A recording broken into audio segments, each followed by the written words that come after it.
Welcome to the Clegg series, When Black Men Ruled the World. In this set of tapes, we shall reveal little-known or acknowledged facts of history about black people in ancient times. On the cover of its issue of January 1988, Newsweek magazine carried a painting of a young black couple flanking the biblical tree of life. The picture was captioned, "The Search for Adam and Eve." Newsweek has revealed what many scientists and scholars now believe, that Africa was the birthplace of the human family, that the first members of what we now describe as the modern human race were black Africans, and that all human beings around the world share common roots in prehistoric Africa. In other words, we all stem from the same African family tree. For thousands of years, the only people on Earth were Africans. They migrated throughout the great continent and made many discoveries along the way. They learned to domesticate animals, to cultivate crops, and to build shelters for protection against the elements. They also organized themselves into families, clans, and tribes.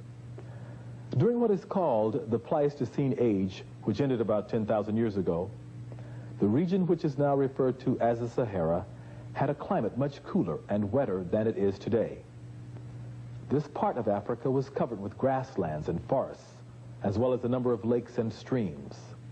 Elephants, giraffes, and other animals roamed the land, which was also populated by a highly advanced black people whose prehistoric rock paintings, still visible today, provide a clear image of life during that time. By 7000 BC, the once fertile region, which we call the Sahara, had dried up, and most black people who lived there migrated toward the upper regions of the Nile Valley in the interior of Africa. Other people, also fleeing the spreading desert, traveled further south or headed northward in the direction of the Mediterranean Sea. Part one of our series begins with the people who settled along the Nile Valley. As we shall see, the Nile River extends over 4,000 miles from its beginning near the heart of the African continent northward to the Mediterranean Sea. The southernmost portions of the Nile, which are closest to its origins, are called the Upper Nile, while the northern reaches of the river near the Mediterranean Sea are called the Lower Nile. The entire length of the Nile River extends through the continent of Africa. In other words, no portion of this great river crosses Europe, Asia, or any other land mass. All of the great civilizations that sprang from the Nile were also located on the continent of Africa.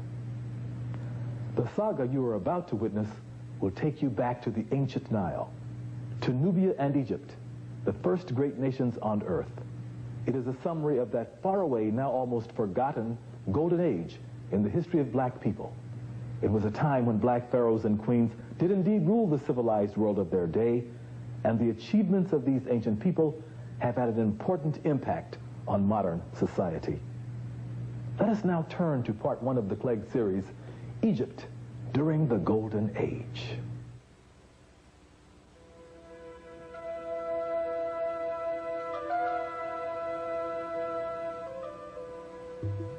The Nile River, rising out of the interior of Africa, rushes down the mountains on its journey to the Mediterranean Sea. On its way, it carries precious fertile earth, which it deposits on its banks. For a few miles on each side of the Nile, there is a green belt that quickly melts into the surrounding desert. About 10,000 years ago, people began migrating toward the Nile and ultimately drifting into and settling its fruitful plain. An ancient and proud people who would build a great civilization, who would create an empire that would extend into the interior of Africa, engulf Asia Minor, embrace the Middle East, and influence the entire Mediterranean world. These ancient people would build monuments of great magnitude and splendor, monuments that would be the envy of the ancient world, monuments that would serve as the blueprint and foundation for modern civilization. They also invented law and mathematics, science, writing, music, and agriculture.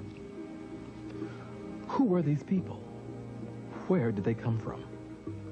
Strong evidence indicates that they came from the south, from a country through which the Nile flows, from the land of Nubia, or what we call the northern Sudan in Africa. It was only natural for ancient explorers to follow the Nile River in order to find where it was going, and in doing that, to settle along its banks and to ultimately found a great and thriving civilization. The Nubians of antiquity stated that Egypt was a colony of their land, and that the Egyptians derived their laws and customs from their Nubian cousins to the south. A number of scholars hold this opinion today.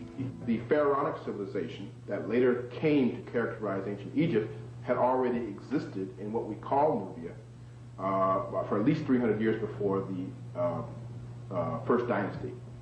Now, as far as I'm concerned, Egypt and Nubia were part of the same cultural complex. There was no essential cultural, linguistic, ethnic, or racial difference between them.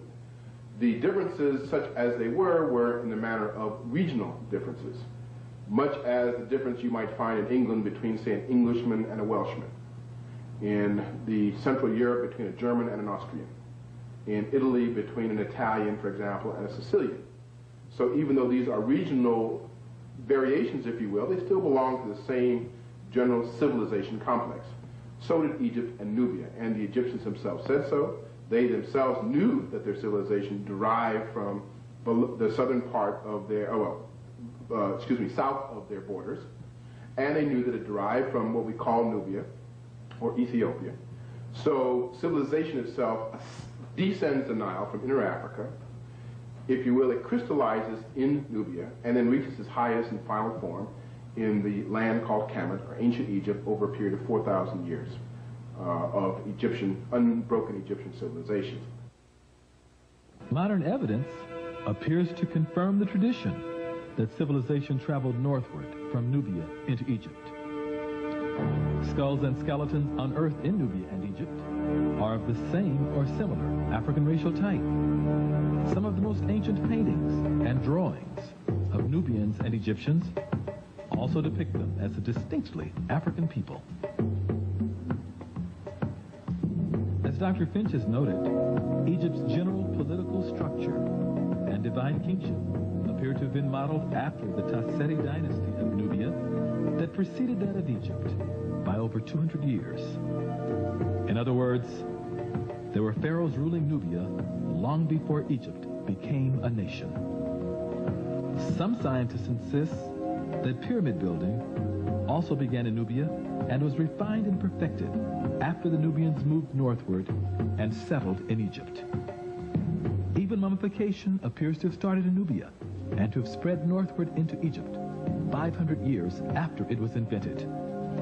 Nubia was also considered the land of the gods and the spiritual home of the Egyptian people. Perhaps that is why the chief beneficent gods and goddesses of Egypt, such as Osiris and Isis, were depicted as blacks. Finally, during all of her periods of upheaval, chaos, and foreign invasions, Egypt was rescued and reunited by powerful black men from the Nubian south. This was true of the Mentuhoteps in the Middle Kingdom. It was true of Ahmose I in the New Kingdom, and it was true of Pianki and Taharqa during the 25th dynasty. Although not all scientists and scholars agree, the weight of evidence certainly points toward a black origin of Egyptian civilization. In time, of course, Asians and Europeans settled Lower Egypt near the Mediterranean Sea and ultimately intermingled with the native black population. Nevertheless, Egypt's cultural, physical, and spiritual legacy was chiefly derived from the black Nubian South. This no doubt explains why, in later years, the visiting Hebrews, Greeks, Romans, and others described the ancient Egyptians as black-skinned with close curled hair.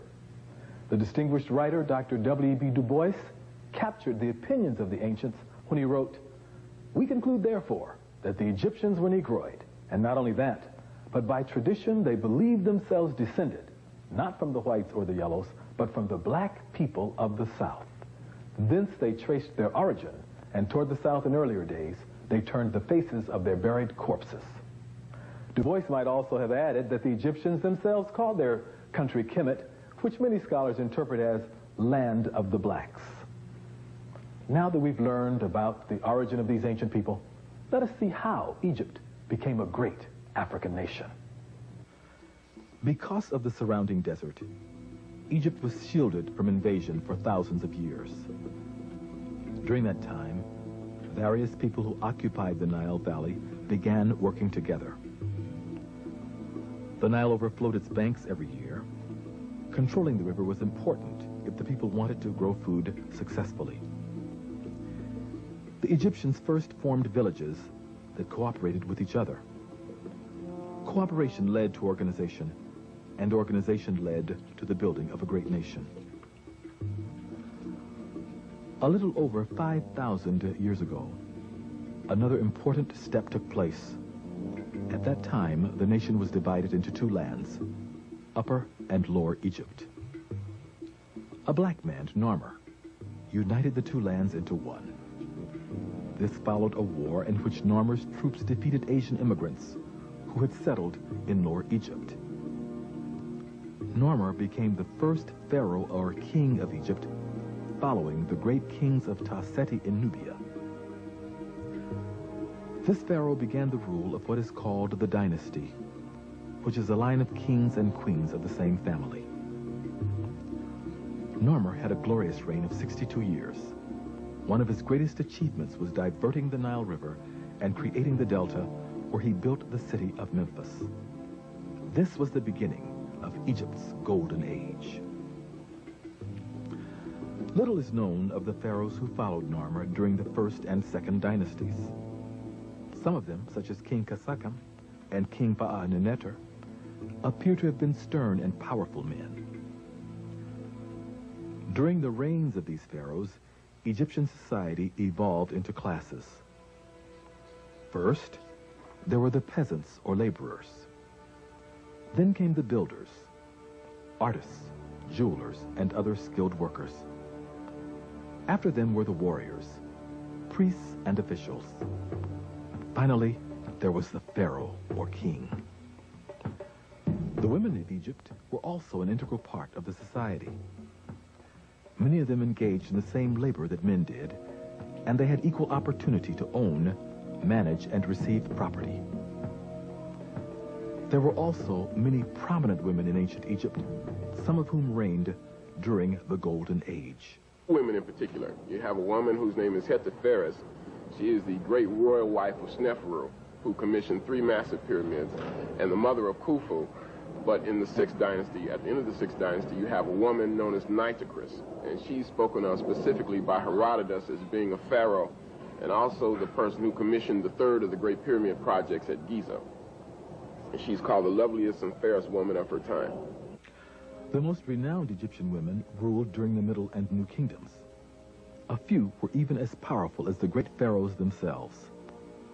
Other women were content to exercise their influence behind the throne. Let us move ahead now to the 3rd dynasty. By this time, Egypt was well on its way to becoming the extraordinary nation it was destined to be. Many of its achievements were staggering. For example, Imhotep, the brilliant philosopher, architect, and scientist, also became the true father of medicine.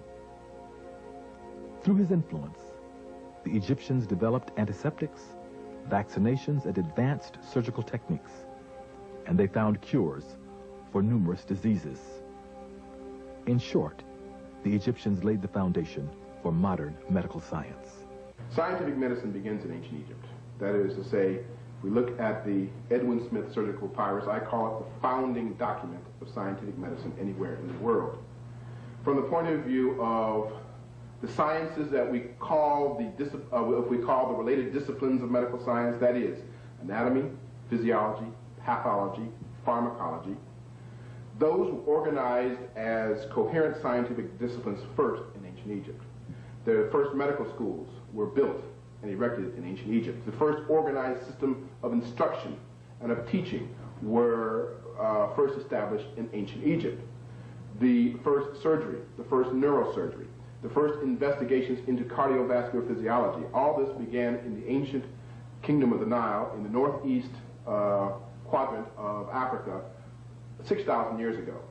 In fact, so well known was ancient Egypt's primacy in the area of medical science that Hippocrates would have never had the audacity to have called himself the father of medicine, because he knew better. He would have said, as Homer did, that in medicine Egypt leaves the rest of the world behind. That was accepted as a matter of fact in the ancient world throughout ancient Egypt's 4,000-year history. All of the ancient Greeks who made a name for themselves in medicine studied in Egypt. The Egyptians also now appear to have developed their own legal system with scribes and judges, long before the nation of Greece, which was once thought to have been the seat of Western law, was born. What is more, the Egyptians invented the hieroglyphic writing system, they produced the first clock and calendar, and they introduced agricultural science to the ancient world. Above all else, though, Egypt is known for its pyramids, the bulk of which were also constructed during the Golden Age. First, there was the step pyramid of Saqqara, built by Imhotep during the Third Dynasty. This is the oldest large stone structure in the world. Originally, other buildings and courtyards were constructed near the step pyramid, and this entire complex was enclosed by a wall 1,500 feet long by 900 feet wide. Today, however, the only prominent remaining structure is the step pyramid. King Sneferu of the Fourth Dynasty built the so-called Bent Pyramid several miles south of Saqqara. This structure has no steps, but is straight-sided except for a change of angle in the middle. Finally, there was the Great Pyramid, built for the pharaoh Khufu, whom the Greeks called Cheops, also during the Fourth Dynasty. The Great Pyramid, one of the 7 wonders of the ancient world, is indeed a magnificent monument to contemplate. Still standing today, it originally rose 481 feet and is estimated to have contained 2,300,000 blocks of stone. The area it covers is large enough to hold the cathedrals of Florence, Milan, and St. Peter's in Rome, as well as St. Paul's and Westminster Abbey in London. The Great Pyramid contains enough stone to construct 30 Empire State Buildings. If all the stones in the pyramid were sawed into blocks 1 foot on an edge and then were laid end to end, they would stretch 2/3 of the way around the globe at the equator. There are about 80 pyramids remaining in Egypt and 100 in Nubia, or what is today called the Northern Sudan. Although scientists are not certain of the purpose of these ancient structures, it is widely believed that they served as tombs for members of the Egyptian royal family. We have looked at the black origin of the ancient Egyptians, and we've spoken of their major achievements. Now let us turn to the pharaohs who governed this great nation during the Golden Age. There are many rulers of the Third Dynasty, the most prominent of whom was Zoser. During his reign of 19 years, Egypt's borders were extended into the interior of Africa. Copper mines were exploited in the Sinai. Extensive construction took place, and the step pyramid was built. The Fourth Dynasty also brought forth a line of great black pharaohs, some of whose names we have mentioned. Sneferu was a distinguished ruler who successfully defeated the Nubians and Libyans in battle. He also constructed vessels nearly 170 feet long. He was a kind and gentle monarch. His successors were Khufu, during whose reign the Great Pyramid was built, Dedefre, whose pyramid was erected north of Giza at Abu Rash, Khafre, builder of the second Great Pyramid, and whose facial likeness is found in the mysterious Sphinx, and Menkaure, a just and forthright ruler whose spiritual temperament prompted many to worship him as a god. The first 4 dynasties of ancient Egypt represented a time of unprecedented splendor and glory. It was the technological high point of the black race. The Old Kingdom is a great pyramid building age. It's an age of great stability in Egypt, of great internal construction projects. I think that when we look at the Old Kingdom, once again, we're looking at the first physicians, such as Imhotep. You're looking at the massive construction projects. You're looking at the internal stability. You look in the Sixth Dynasty when the pyramids were still being constructed at the reign of Pepi II, who reigned for 94 years. Here's a man who, a boy who was 10 years old when he became the king of Kemet, dies at the age of 104. And that tells us that these people knew a great deal about science, about medicine. The 5th and 6th dynasties still witnessed Egyptian supremacy in the ancient world, but a gradual decline set in that would pick up momentum at the close of the period. The names and personalities of the 5th dynasty kings remain a mystery because many of them are only known by their statues. Yet it is clear that a number of these rulers were both efficient and adventurous. For example, they formed strong navies that braved the seas and spread Egyptian culture abroad. This has prompted many scholars to ask, during the course of their long history, did the ancient Egyptians sail to the New World before Columbus? The Egyptians had sturdy ships that may have made the journey. Numerous Africoid sculptures suggest an ancient black presence in the New World. Even Mexican pyramids, hieroglyphs, and cultural artifacts provide strong evidence that the Egyptians sailed to the Americas in ancient times. It's evident, without going into a lot of scientific and technical detail, that they knew that the earth was round. They knew that the earth was tilted on its axis. They knew that the earth revolved around the sun. They had already had ways of determining the minute of arc in the heavens of movement of stars. So they had already learned how to determine celestial longitude and terrestrial longitude and latitude. So they would have had more than enough astronomical knowledge to enable them to navigate almost anywhere in the world. And they would have had craft, that is watercraft, seaworthy enough to make those voyages. And I think voyages not only across the Atlantic, but across the Pacific to what we call the New World probably began in prehistoric times. And so that America was a crossroads for the world long before there ever was a Columbus, thousands of years before there ever was a Columbus. And there's nothing inherently impossible in terms of their level of science and technology and astronomical knowledge that would have prevented the ancient Egyptians from making such voyages. The 6th dynasty spanned a period of 155 years. It marked the first time that large numbers of regional governors began to break away from the central rulership of the pharaoh to independently control their own territories. One of the most prominent pharaohs of this period was Pepi I, who quelled internal strife and strengthened the monarchy. His son, Pepi II, ruled Egypt for 94 years, the longest reign in world history. The death of Pepi II was followed by the decline of the 6th dynasty and the ultimate collapse of the Old Kingdom of Egypt. This then marked the end of 1,000 years of African splendor, the zenith of black civilizations, the world's first golden age. Let us now review how it all happened, how Egypt came to be a great African nation. First, black people from various parts of Africa migrated to the Upper Nile. There they founded the nation of Nubia. Then the Nubians moved down the Nile Valley and settled the land which was later to be called Egypt.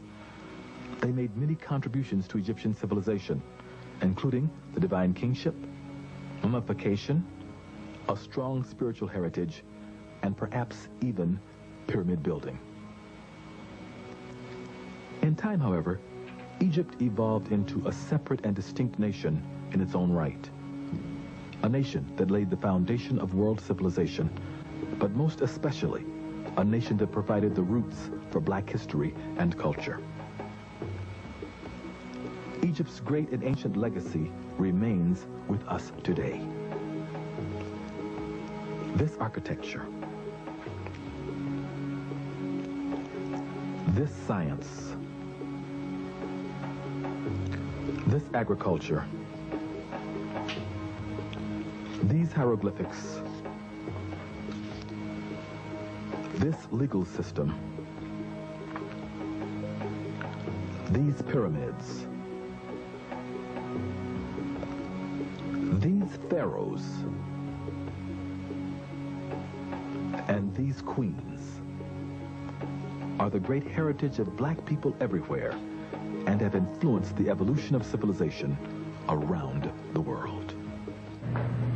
Although its golden age had passed away, Black Egypt would indeed rise again in the Middle Kingdom, in the New Kingdom, and during the 25th dynasty. The entire ancient world would marvel at the resilience and power of these magnificent people. As the distinguished author Fleur Lugard has written, the annals of all of the great nations of Asia Minor are full of them. The Mosaic records allude to them frequently.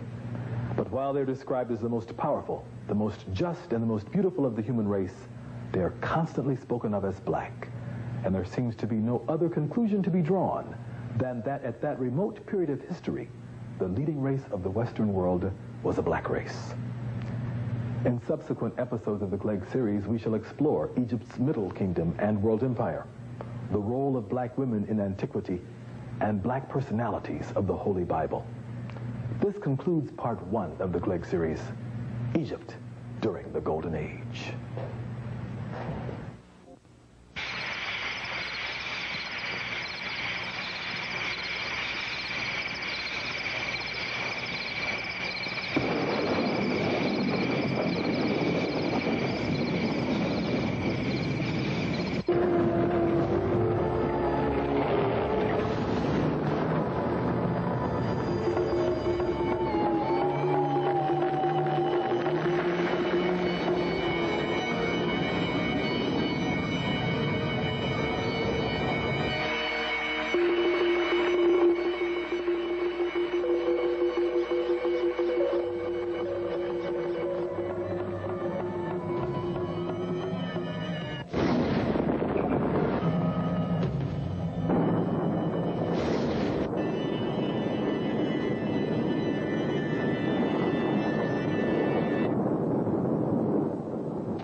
Mistress of magic, Lady of light, hear the cry of your beloved daughter and disciple, Tetrashiri.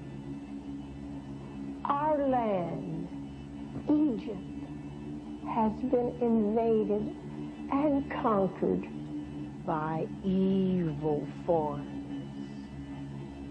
They destroy our houses, they desecrate your temples, and they build shrines to strange gods.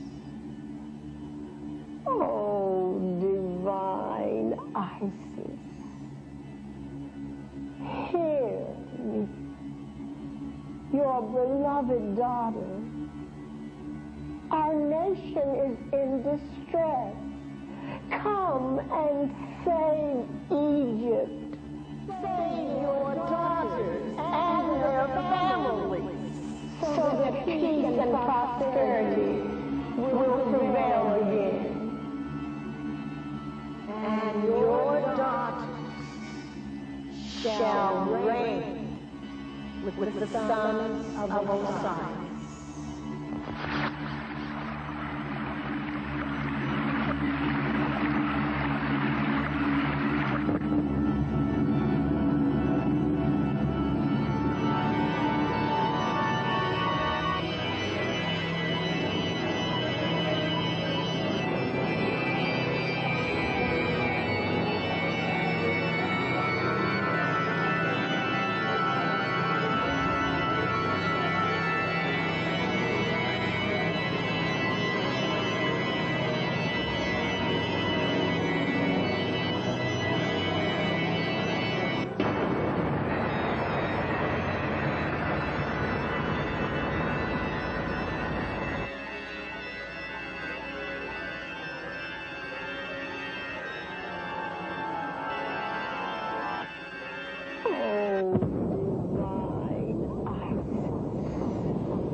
Welcome to part 2 of the Clegg series, The Daughters of Isis, Black Women in Antiquity.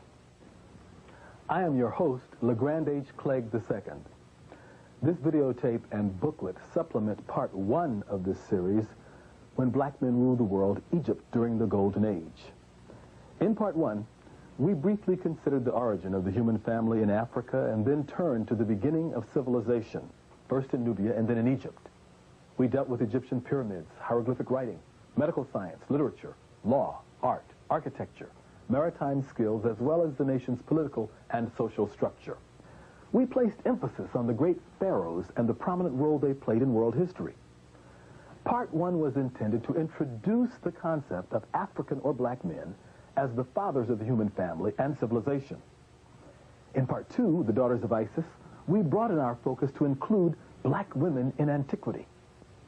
For the very first time on videotape, we present a comprehensive history of the black woman in ancient times. We shall see her as the original mother, fertility idol, goddess, queen mother, and lady of the Nile. We shall very briefly trace her steps from prehistoric Africa into Europe, Western Asia, India, Southeast Asia, Australia, the Pacific Islands, and even the early New World. Then we shall return to Africa, where the record of black female achievement is very profound and long-standing. This is a bold and dynamic venture made possible by the pioneering work of many distinguished scholars and scientists, whose publications are cited in the booklet that accompanies this tape. To introduce the saga of black women in world history, we first focus on Isis, an ancient and venerated deity who, for many people, has come to represent the highest form of motherhood, beauty, and virtue.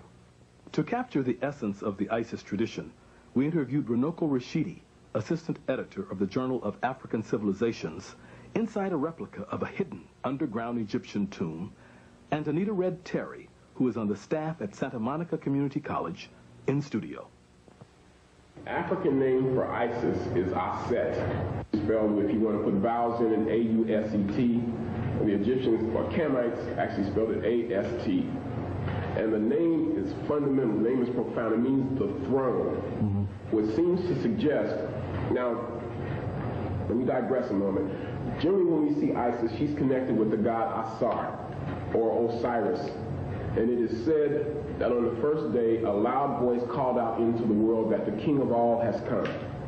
And that king was Asar, or Osiris, and he was brought forth unto the earth, and he contributed many, many great things. The development of agriculture, all the things that we associate with early civilization. On the second day, his brother Set was born. And Set is identified with the color red. Set is just the opposite of Osiris, or Asar. And he is said, according to, I think, a story by Plutarch, not even to have come forth through his mother's womb, but to birth forth, but he supposedly burst forth through her side, tearing a gaping wound. And he is just the opposite of his brother Asar. He is the epitome of evil, or disorder and chaos, social disorder. Because I'm not even sure if the Kamites had a word. The Egyptians had a word for evil. At any rate, he and his brother are engaged in a perpetual conflict. You might say it's a struggle similar to light and day, or darkness and light. They are the original twins in a sense. Now, Set, according to the story, had, and there are many stories according to this, long before Christian Bible or Torah or Bhagavad Gita or the Quran, etc., Rig Veda, thousands of years in Egyptian, I should say African history, these stories emerge, African mythology and religion. It is said that Set has his brother murdered. In fact, not only does he have him murdered, but he cuts his body up into 14 pieces and scatters the pieces throughout the land of Kemet, or Egypt. Now, his wife, Aset, becomes very instrumental in the story now, because when she hears the news of her husband's death, Osiris's death, Asar's death, she's grief-stricken. She's terribly upset, but she does not completely lose her head, and she does not lose hope. And she wanders over the land of Kemet, she wanders over Egypt, and she gathers 13 of the 14 missing pieces. And she takes them and puts them in the form of a mummy, wraps them up in the form of a mummy, and prays to the gods of ancient Egypt. And they, in fact, restore life to the slain Osiris. Now, the 14th piece is very critical. Oh, yes, his genitals. which has been thrown into the Nile River where it was swallowed by a catfish. Last time I ate a catfish was shortly before I heard this story. Now, that is important. This is important because in spite of that, Aset is able to conceive a child. And that child turns out to be Horus. And the major function of Horus is to avenge his father's death. Horus grows up, he begins to vanquish his uncle Set, who murdered his father, and Isis intervenes. Now, in that story, you have so many profound concepts. You have the story of one brother slaying another brother, similar to Cain and Abel. You have the story of an immaculate conception, the virgin birth. You have the story of rising from the dead, the resurrected Savior. You even have a story that deals with divine compassion, because it is Isis, or Aset, who suffers the most, other than obviously Asar, at her husband's death. But she is the one who steps in and intervenes and prevents the murderer from actually meeting his just due. So Isis is very, very profound. She is said to have wandered the land of Kemet, and in ancient times she becomes the most powerful of all the ancient deities, to the extent that it begins to make you wonder if we are not getting just the tail end of the story, and that in ancient times God is not in fact initially identified in the form of a female, because once again the name Isis or Aset means the throne, the seat of power. So Isis is very profound, and then we are later to identify her with Mary and the story of the Madonna and Child. Juanita, you've done considerable research on black queens, goddesses, Madonnas, and black women in ancient times. One area of interest is that of Isis and her legacy. Could you talk about that? Isis was one of the most dominant goddesses in ancient Egypt, and her legacy lives on today in the Black Madonna. Isis and Osiris are said to be the deities responsible for civilizing ancient Egypt. And they were brother and sister. They were brother and sister. And husband and wife. And husband and wife. And that type of relationship was not condoned for the general Egyptian population, though you see it sometimes within the royal family. And it had meaning to it, that divine meaning, that type of relationship they had. But they went about civilizing ancient Egypt. They taught the people agriculture. They taught them how to grow corn, how to grow wheat. They taught them how to raise livestock. They taught them the institution of marriage and of maintaining families. And they taught the women how to grind corn, how to weave and spin cloth, spin thread and weave cloth. And so the Egyptian people attribute their civilization and their civilized behavior to Isis and Osiris, and that they also tended to be pious religious people, and that they felt that Isis and Osiris exemplified this in their relationship. Inspiration for the title of this videotape and booklet was derived from a distinguished organization of black women, the Imperial Court Daughters of Isis. In the early part of the 20th century, black women in several American cities began to organize themselves around shrine temples that served as centers for the Prince Hall Shriners, an order of black Masons. An auxiliary of female members of the Prince Hall Shriners was formally established at the annual session of the ancient Egyptian Arabic Order Nobles Mystic Shrine in Detroit, Michigan on August 24th, 1910. From its inception, the Imperial Court Daughters of Isis included dynamic women who were dedicated to serving humanity. The leaders of the organization varied in age and profession and came from different parts of the nation. For over 80 years now, this group has focused on a program that stresses leadership development, creates an effective network among its members and community organizations, recognizes the historic and current achievements of black women, provides role models for young women, and promotes high moral standards and academic achievements. The current commandress of the Imperial Court Daughters of Isis is Margaret P. Warren of Los Angeles. She She's had a long and distinguished career in government and the private sector, and has made noteworthy contributions to a number of charitable, civil rights, and religious organizations. Although in this videotape we're presenting black women as the spiritual daughters of Isis, the truth is that long before Isis became prominent, black women had appeared on the world stage. Let us turn now to the first women on Earth, black women in prehistory. For many years, anthropologists, paleontologists, and other scientists have focused on the continent of Africa in their search for the origins of the human family. Some of the most important discoveries of human fossils have been made in Northeast Africa, particularly in Kenya, Tanzania, and Ethiopia. Small parties of Africans and Europeans, headed by such scientists as members of the Louis B. Leakey family, have combed the Northeast African terrain in search of our prehistoric black ancestors. The ancient soil of East Africa has yielded the richest human remains in the world. Prehistoric fossils similar to these have been given many names, such as Australopithecus, Homo habilis, Homo sapiens, and Homo sapiens sapiens, or modern human beings. One of the authorities with whom we spoke regarding the origins of human beings in Africa was Dr. Charles S. Finch of Morehouse School of Medicine in Atlanta, Georgia. One thing that is indubitably clear is that Africa is the cradle of the entire human race. From 4 million years ago all the way up to 200,000 years ago, the stepwise sequence leading in an evolutionary progression from early pre-human hominid ancestors all the way up to modern human beings occurred in Africa and Africa alone. Not that there weren't any migrations out of Africa, but those migrations did not have any impact on human evolutions leading up to modern human beings until after our human beings in fact left Africa. Now, what do I mean by that? A man by the name of Wainscott from England has said is that all of the populations around the globe are descendants from small founder populations that left Africa probably no later than 100,000 years ago. This means that, as C.W. Stringer has said, that all 6.5 billion people on this planet are Africans under the skin.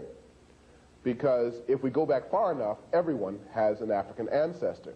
Now, to clarify our earlier points, when I made the assertion that as far as human evolution was concerned, it all occurred in Africa up until after the final migration, this has to do with the origin and development of races. That you did not see the development of specific human races until about 50,000 years ago, when these founder populations left Africa, began to inhabit certain parts of the globe, Europe, Asia, and then, because of rather sudden and drastic climatic changes, underwent some adaptations that led to the development of variations in the human species, which we today call races, or subgroups of the human species. But as I say, if you look at the root and the trunk, you are talking about a root and a trunk that is in African soil, literally. So that in effect, all 6.5 billion people who live on the planet today are descended from a founding population, or an original population, that emerges in Africa, certainly 200,000 years ago, very likely, no later than 140,000 years ago, and does not leave Africa until maybe 100,000 years ago. In some of his many books and articles, Dr. Finch has noted that our knowledge of human origins is largely based on the skeletal and sculptural relics of African women. Perhaps the most prominent fossil remains of our female ancestors have been those of an ancient African woman whom modern scientists call Lucy. She may have looked similar to this reconstruction that appeared in Discover magazine in 1988. Lucy lived about 3.5 million years ago. She was 3 feet tall and 60 pounds. Her remains were found in Ethiopia. Lucy and her sisters were undoubtedly strong, proud, and courageous. Alongside their mates, they probably hunted and gathered food, lived in small groups, and carried a nursing child as they traveled across the land. Whether we call her Lucy or Eve, the African woman left her mark over a broad spectrum of the prehistoric and ancient worlds. Small carvings of short, heavy-set women with thick, woolly hair, often called fertility idols, have been found in Europe, from Italy to Russia. Scientists have labeled the people of that time Grimoaldis, after the caves in France where their skeletons were first discovered. Some authorities believe that these ancient blacks migrated into Europe from Africa more than 30,000 years ago and were part of a loose cultural network that extended from South Africa into Central Europe. Sculptures, cave drawings, weapons, and tools of the Grimoaldis suggest that they were a highly advanced people who held black women in general, and motherhood in particular, in very high esteem. In a lot of the slide presentations I do, I tend to show a black woman from the Andaman Islands in the Bay of Bengal. And then I compare that photograph with Venus of Willendorf, these ancient fertility figures that you're referring to. You could go to Southern Africa or Zambia and find one of these Khoisan sister, Khoikhoi, who is oftentimes called a Hottentot. So this is the most famous one, but you find them throughout France. My colleague James Brunson has located one in the former Soviet Union that's about 14,000 years old, and you do have a lot of them in other parts of Asia. I would think they would tend to represent the widespread movement of ancient black people in a prehistoric period, and by prehistoric I mean before written records, before written history, and they may be religious figurines. The earliest carvings of human-like people that you find anywhere in the world are almost exclusively of women, particularly of women who are obese, with large breasts and very heavily developed buttocks and thighs. Why? Because this is an image of female fecundity or fertility and abundance and productivity, and of course with the largeness of breasts, the image of female capacity for nurturance. You see this in Europe. You certainly see that in the Nile Valley and elsewhere. And we find, by the way, in the Nile Valley, that the oldest deity, the oldest form of the deity, takes shape as Ta-Urt. Ta-Urt is the hippopotamus goddess who was one of the earliest images of the deity and who was feminine and maternal because she was obese and therefore was an image of the pregnant female. Also, the hippopotamus, by floating in the waters of inner Africa, would have been an image of would have been an amniotic image and a birth image. Interestingly enough, Ta means land or earth. Urt means great. So Ta-Urt means great earth. And so she was, shall we say, an animal symbol of earth itself, earth being the primordial mother of all, out of which life comes and to which life returns. So all of the original fertility goddesses, as we call them, were mother goddesses and earth goddesses. As we have noted, prehistoric Africans did not end their migrations in Europe. They were adventurous pioneers whose descendants climbed rugged mountains, crossed torrid deserts, explored treacherous jungles, and ultimately sailed over large parts of the globe. Sacred texts, sculptures, skulls, drawings, and paintings reveal the worldwide presence of these black people. In all of the artwork, the black female is very prominent. Her figurines have been discovered in Western Europe, the Mediterranean, Western Asia, India, and in vast parts of the prehistoric New World. Even in our modern era, scattered around the globe, we see descendants of the black woman. For example, in Jordan, India, Southeast Asia, the Philippines, Hawaii, New Guinea, Australia, and Tasmania. We have seen the black woman as mother of the entire human family. We've also charted the course of her descendants around the world. Although she has left to us a global legacy, the black woman's most important and continuous contributions have been made on the continent of Africa. As you can see, it is a huge continent, second only to Asia in size. Let us return then to Africa to see what exciting revelations await us there. In a brilliant article written in the Journal of African Civilization's 1987 edition, Dr. Rosalind Jeffries provides an overview of the image of black women in African cave art.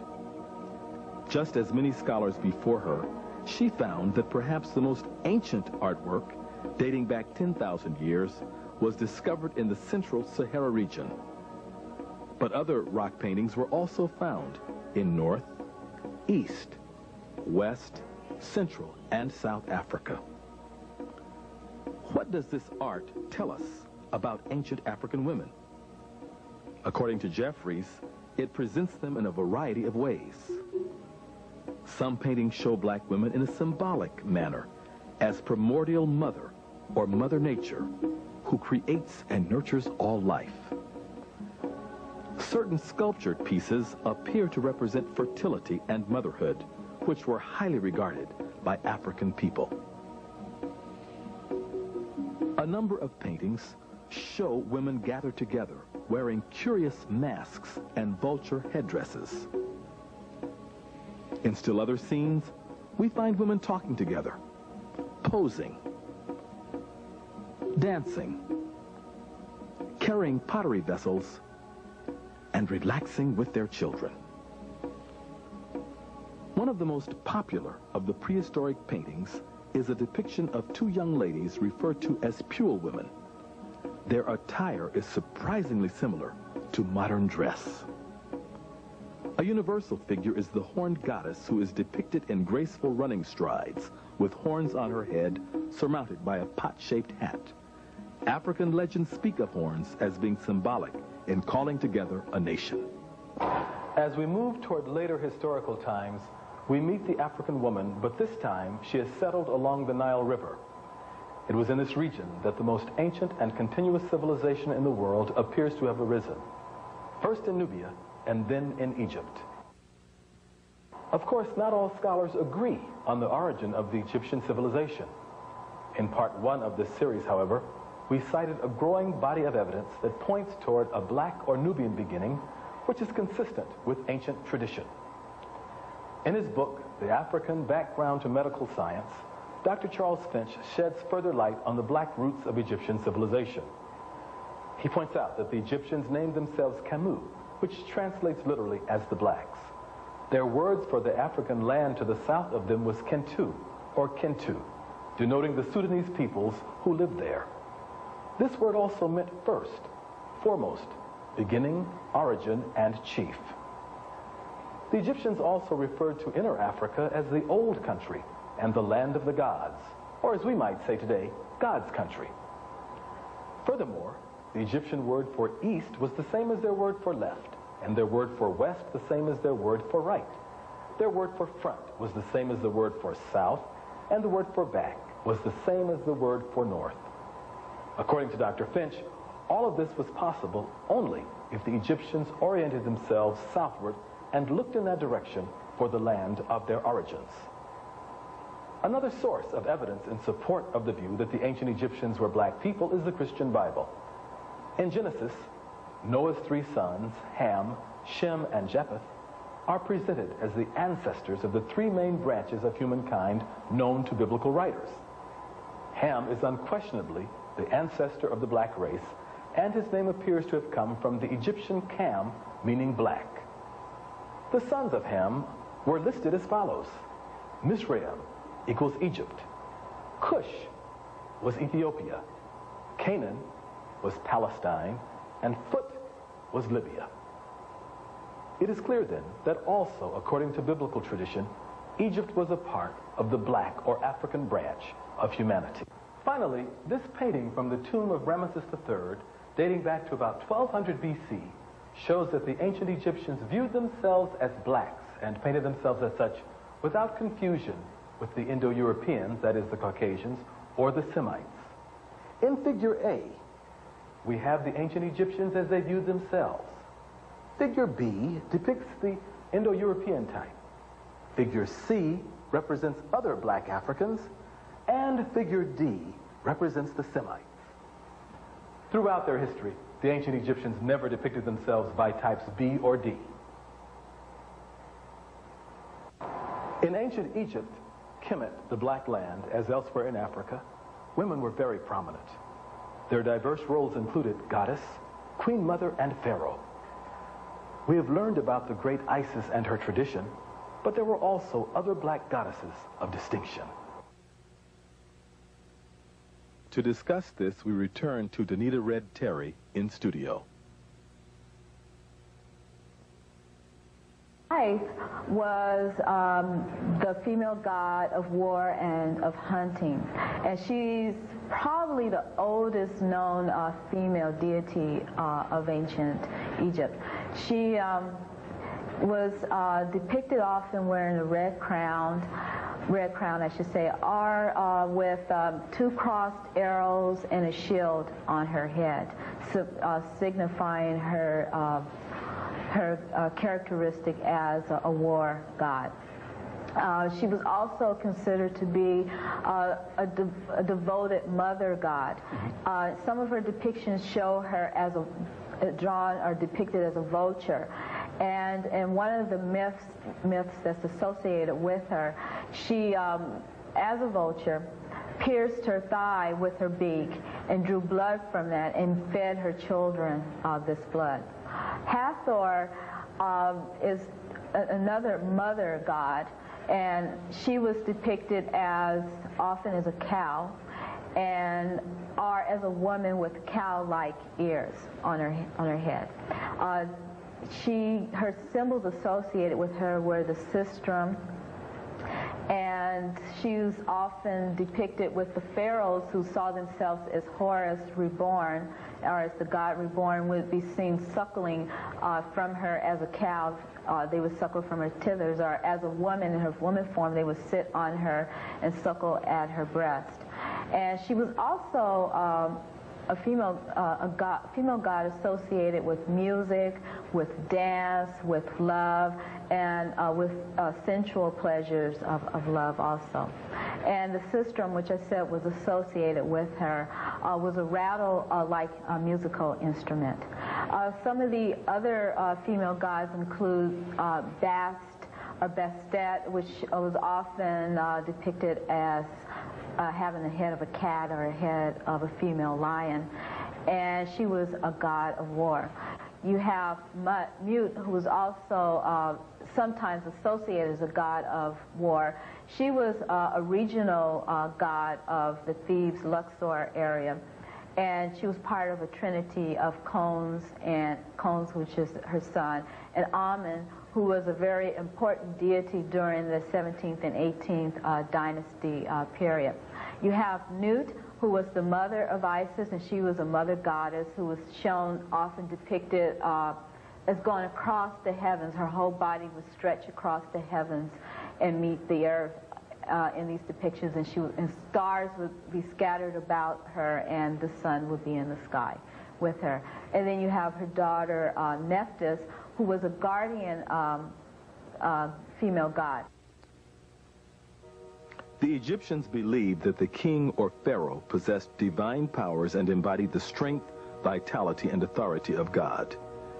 His role was well defined as ruler of the nation. In spite of this, Egyptian women had a special place on the throne.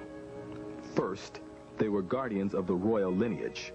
That is, most male heirs did not become pharaohs until after they married a princess of royal blood. In many cases, this meant that a young man married his full-blooded sister, as is depicted here in the union of the pharaoh Ahmose and his queen Ahmose Nefertari. Secondly, as we shall see in part 3 of this series in the case of Queen Hatshepsut, if a deceased pharaoh's legal heir was too young to rule, or the king left no male heir, then the queen was permitted to head the nation. The queens of Egypt played a vital role on the throne. A number of them rose to prominence from about 3000 BC to 1800 BC during the Old and Middle Kingdoms. First dynasty, you have a woman known as Mernite. And according to W.B. Emery, Walter B. Emery, in a book called Archaic Egypt, it was published in 1965, he identifies her as a monarch. as a living horse. And she is the third or fourth ruler of dynastic Kemet. So Mernite is very important, but unfortunately, because of the antiquity of the time in which she lived, we don't know a lot about her. Her tomb seems to be one of the largest tombs in the first two dynasties. This is called the Archaic period or the early dynastic period. Now, in the fourth dynasty, you have a woman known as Queen Hetepheres. Now, she was not a monarch, but she was the wife of a man known as Sneferu, who commissioned two massive pyramids, and she is the mother of Khufu. One of the great pharaohs. Exactly. But when you get to the sixth dynasty, which is the last dynasty in what's called the Old Kingdom, the first golden age, you have a woman known as Nitocris, and undoubtedly that's her Greek name. Nitocris comes after Pepi II, who, as you know, had the longest recorded reign in world history, 94 years. She is described by Herodotus and others as the noblest, the loveliest, the most just woman of her time. And I believe Herodotus even goes as far as to say that the pyramid that is normally ascribed to Menkaura, or Mycerinus, is actually that of Nitocris. So she's very significant. Those are the women that stand out in the first several dynasties. Now, after the sixth dynasty, of course, you have what's called the first intermediate period. This is an age of social disorder and confusion. And then you have the 10th dynasty, in which a black king, once again from the south, moves up, conquers the two lands, northern and southern Egypt, and unifies Kemet for the second time that we are aware of in history. That is Nefertiti-Mentuhotep, who reigned for 51 years. Now, he had two great queens. One is Kawit, the other is Ashayet.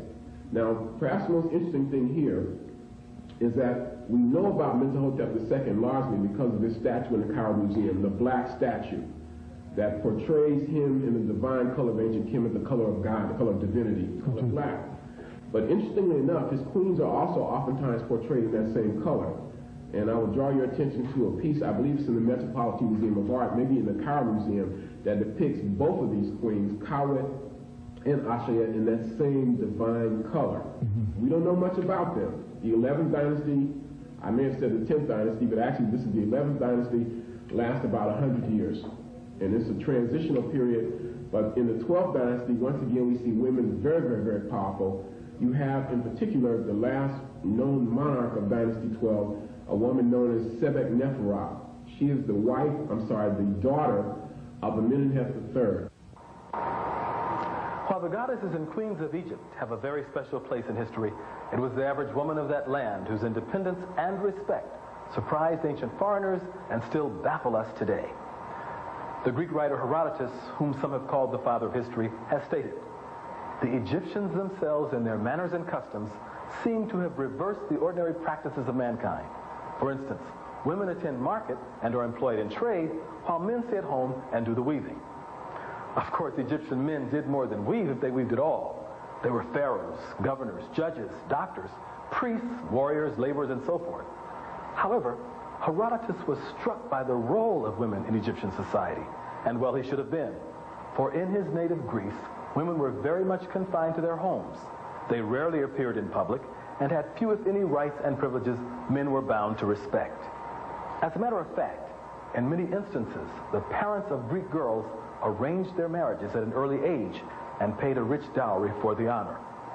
These young ladies received no mental or physical training, but were taught to spin, cook, to obey their husbands, and to otherwise remain quiet and modest. But for thousands of years, the Egyptian woman and her sisters in other parts of Africa enjoyed more legal rights and privileges than any other women of their time and than most women of today. The family unit was the most ancient and cherished institution in Egypt. Young men were urged to take a wife as soon as they were able to support her financially. Egyptian literature is filled with love poems between young men and women who affectionately called each other brother and sister. One such young lady wrote the following to her lover. My heart flutters hastily when I think of my love for you. It lets me not act sensibly. It leaps from its place. It lets me not put on a dress, nor wrap my scarf around me. I put no paint upon my eyes. I'm even not anointed with perfume.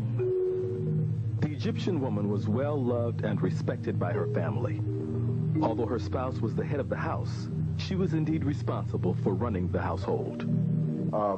They certainly controlled the hearth and the home, of course. They also controlled fields in many, many instances. The agricultural situation in Egypt, because the most important agricultural deities at first were women, Aset or Isis being the best example. We know that women had legal rights, independent legal rights. We know that children in ancient Egypt derived their names and therefore their legitimacy through their mothers and through the maternal line, and therefore took their names from their mothers, as we said. An ancient elder left a record of sound advice for young Egyptian husbands. He wrote, "Do not control your wife in her house when you know she is efficient. Don't say to her, 'Where is it? Get it,' when she has put it in the right place. Let your eye observe in silence. Then you recognize her skill. It is joy when your hand is with her. If a man desists from strife at home, he will not encounter its beginning. Every man who founds a household should hold back the hasty heart.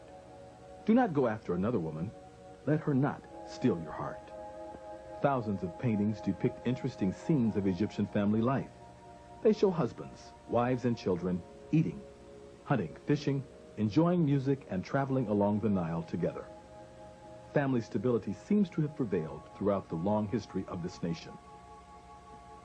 Sexual discrimination in employment appears to have been unknown in Egypt. Alongside men and with others of their gender, women ground corn, brewed beer, and baked bread. Women dominated certain professions. For example, most of the dancers, acrobats, and musicians were female. Women also held high positions in commerce and industry. This was especially true in the manufacturing of state textiles and perfume. Egyptians loved banquets and parties where married couples often socialized. Here is a typical dinner party at which women playing drums and flutes entertained their guests. The Egyptian pharaoh governed the nation on the basis of Mayat, a divine concept of law and justice. Under this system, women enjoyed equal status and civil rights with men. Women independently executed wills, witnessed documents, inherited, bought, administered and sold property, adopted children, and filed lawsuits. Scholars have traditionally held that Western law and jurisprudence had their origin in ancient Greece. This view is now open to debate. As an attorney, I was very interested in the ancient Egyptian legal system. I was especially surprised to learn of the will of Lady Nonakte. As a result of that, I decided to engage in research on the will on my own. Attorney Clegg, your trial has been continued over till tomorrow morning at 9 o'clock. Thank you, Mary. You're welcome. As a nation, Egypt predated Greece by thousands of years. The ancient Egyptians enacted many laws and created a very advanced legal system, which at various times included judges and juries. Recent research clearly demonstrates that the ancient Greeks derived much of their philosophy, science, architecture, religion, and medicine from the ancient Egyptians. Further investigation may well reveal that Egyptian law was also the basis of that of ancient Greece. In our effort to study the will of the ancient Egyptian noble lady Nonakte, we visited the research library at the University of California at Los Angeles and the Central Library downtown Los Angeles. The independence of this ancient Egyptian woman was made clear by her surviving will, which we found in the 1945 edition of the Journal of Egyptian Archaeology. A wealthy widow of some stature, Lady Nonakte had married twice and inherited property from both husbands and her father. She left her own personal property and her share of the last husband's estate to some of her 8 children, but disinherited the others for lack of consideration toward her. To show how advanced the ancient Egyptians were and how much we have learned from them, it should be noted that Lady Nonakte's will was notarized and formally included on the court docket.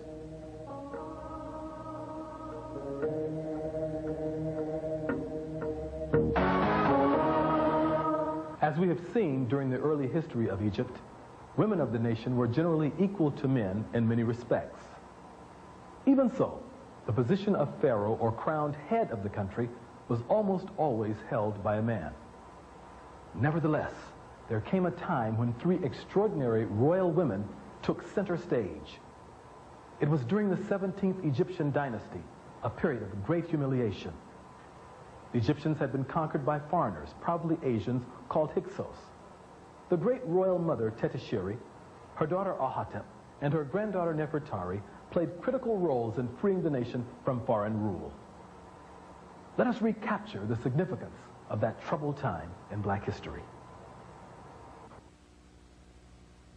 While filming the drama for the Daughters of Isis, we were joined behind the scenes on the set by Nzinga Ratabisha Heru, chairperson of the Association for the Study of Classical African Civilizations. Nzinga, thank you so much for taking out of your busy schedule and appearing on the set of the Daughters of Isis to be our guest today. We certainly appreciate your contribution. And thank you, LeGrand, for the opportunity. As a rule, we look at history from a male perspective. Even when we think of the origin of the United States, we speak of the founding fathers. In ancient Africa, however, there are times when we speak of founding mothers. Can you speak to that? The founding mothers are a very integral part of African history. As a matter of fact, in this particular case, what had happened is Egypt was ruled under the domination of the Hyksos. They were, in fact, the Asians.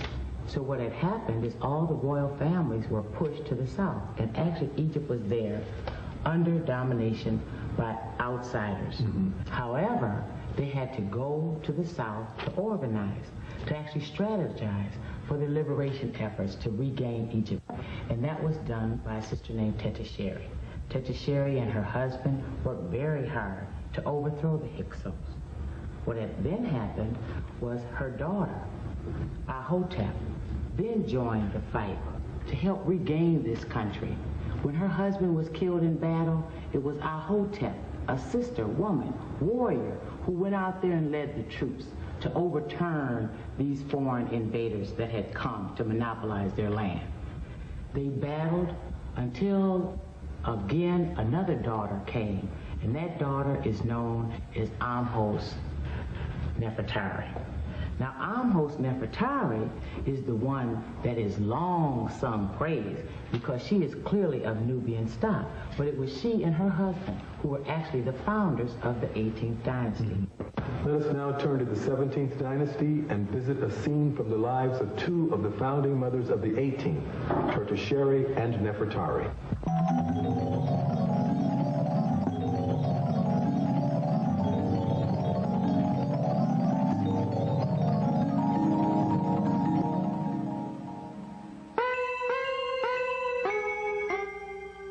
Good morning, Grandmother. I've come to see if your leg still troubles you. Nefertari. Isis has surely blessed me, my child. You truly possess charm, sweetness, and love, my child. But I fear you are wrong, Grandmother, for I am the one who surely has been blessed by Isis. She has provided me with such a guardian whose love is as strong as the Pharaoh's flail. Now tell me, Grandmother, how is your leg? Give Grandmother a few moments, my child.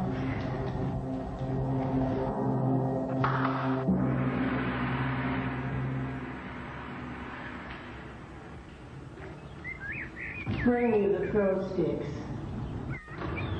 Hi, kitty.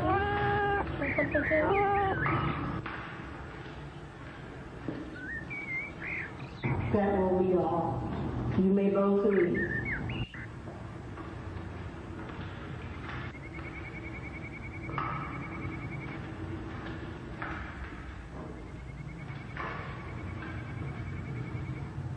So now, Grandmother, tell me, how is your leg?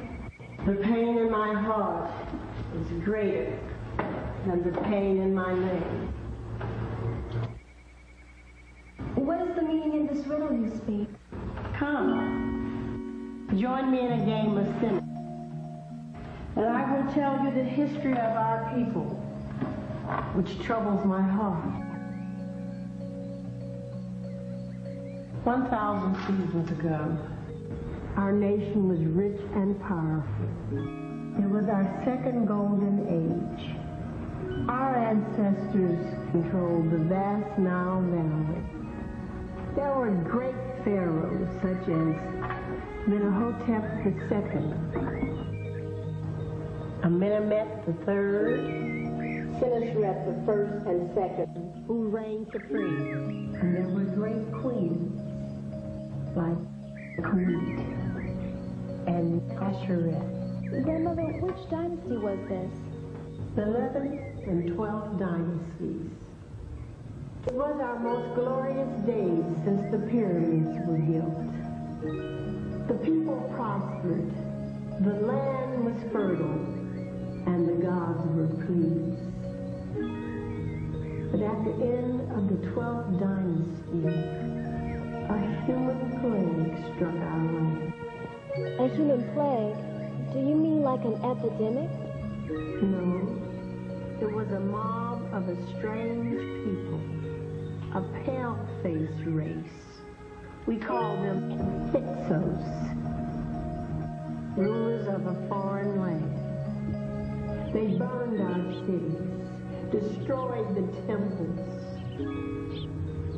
massacred many of the men and enslaved the women and children. The royal family was stripped of their authority and banished from the throne.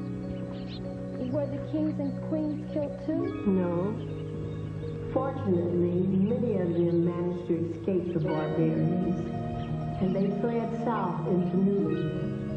For 200 seasons, our people have been in exile, first in Nubia, and now in Egypt. But when the war is over, we will reclaim all of our land and go home. Grandmother, tell me about the war. When did it start? Your father, Sennacherib, was a proud man, and he could not bear the shame of seeing Egypt under foreign rule. Did Father start the war? It was because of the arrogance of the Hyksos king, Apophis. Arrogance? What did he do? Well, long before you were born, we left Nubia and reestablished the capital of Egypt here in Thebes. Our palace was not so many miles from the Hyksos invaders, and our presence threatened the king. Threatened the king? But Grandmother, they were on our land. What nerve. Yes. But you see, the king sent a warning to your father, warning him that the noise of the hippopotamuses were too loud and he could not sleep, so the animals should be killed. What? The hippopotamuses were too loud? Was this some kind of Hyksos joke? There was no joke. It was an insult of the worst kind. You see, the cry of the hippopotamus is a symbol of the authority of the pharaoh. Grandmother, you mean like the pyramids are symbols of ancient wisdom? Yes. You see, the Hyksos king challenged the authority of your father. He could not hear the cry of the hippopotamuses. It was his way of using a message to stir up the anger of your father. I know my father didn't stand for that. No, he didn't.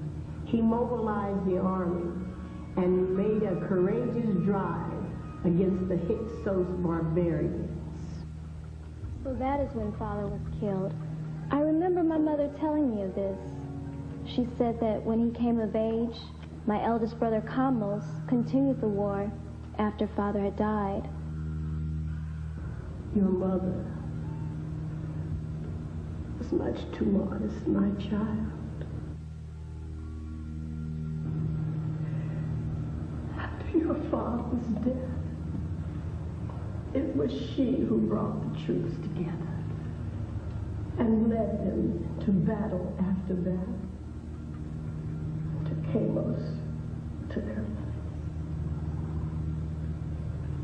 And like your father, Caleb's was killed. And now,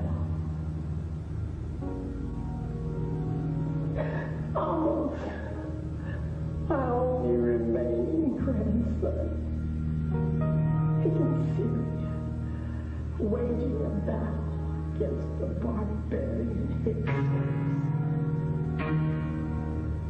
I only pray that he too will not. Do not fret, grandmother, for the gods show me, as they have told the priests, that he will survive and return home safely. It is the divine will that a mighty fair will rise up, smite our enemies, return and unite the two lands, Upper and Lower Egypt. Amos, my brother, is the Pharaoh of that prophecy. So do not worry, grandmother, for our people will be liberated, and the nation, it will prosper.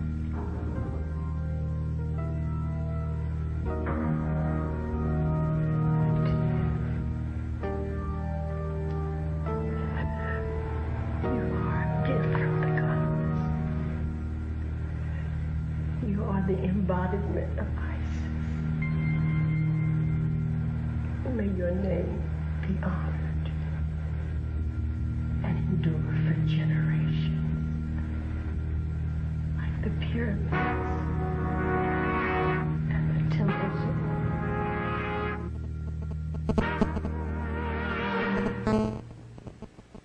The words of Queen Tetisheri, grandmother of Nefertari, did indeed echo down the corridors of history. For generations, Nefertari, the chief queen and sister of King Amos, was worshipped by the Egyptian people. She bore several sacred titles, including royal daughter, great royal wife, and divine mother. Nefertari and her family were widely praised for liberating Egypt from foreign domination. According to a number of distinguished Egyptologists, from Flinders Petrie to William Leo Hansberry, this great queen was the most revered person in the entire history of the Nile Valley. Indeed, a distinguished daughter of Isis. In part 3 of this series, we shall begin with the 18th dynasty of Egypt, which was the extended family of Queen Nefertari. We shall explore the lives of such eminent women as the Pharaoh Hatshepsut, Queen Tia, and Queen Nefertiti. We shall also recapture the lives and times of Ethiopia's empresses and warrior queens. Finally, we shall examine the role of the Black Madonna in Africa, Europe, and Asia. This concludes part 2 of the Clegg series, The Daughters of Isis, Black Women in Antiquity.